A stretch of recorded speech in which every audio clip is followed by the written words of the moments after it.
سترګو یې څه نه لیدل.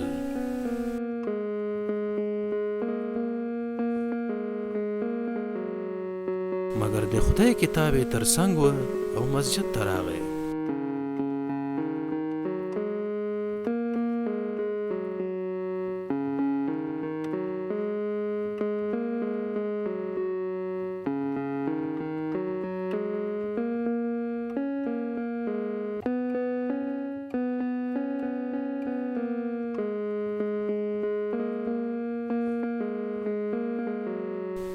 ده هغه آسماني کتاب په تاخچه کې کېښود.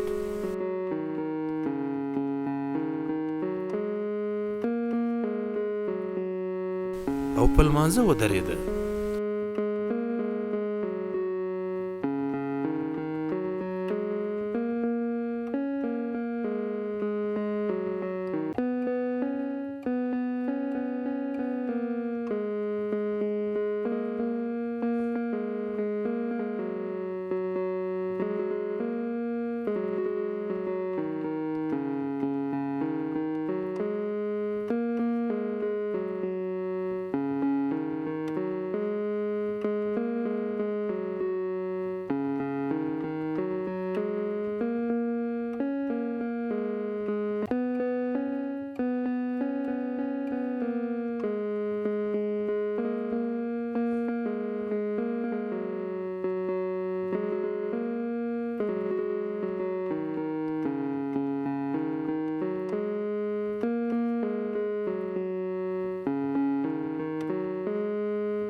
کله چې له لمانځه خلاص شو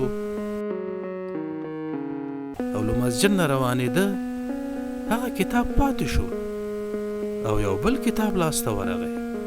دی ړوند و، کتاب یې نه لیده او په کتاب نه پوهېده، مګر ډېر ټینګ یې په غېږ کې نیولی و. ده ته دا نه وه معلومه چې په کتاب کې څه دي او د چا کتاب دی. له ده سره ټینګه عقیده وه، مګر پوهه او بینایي ورسره نه وه.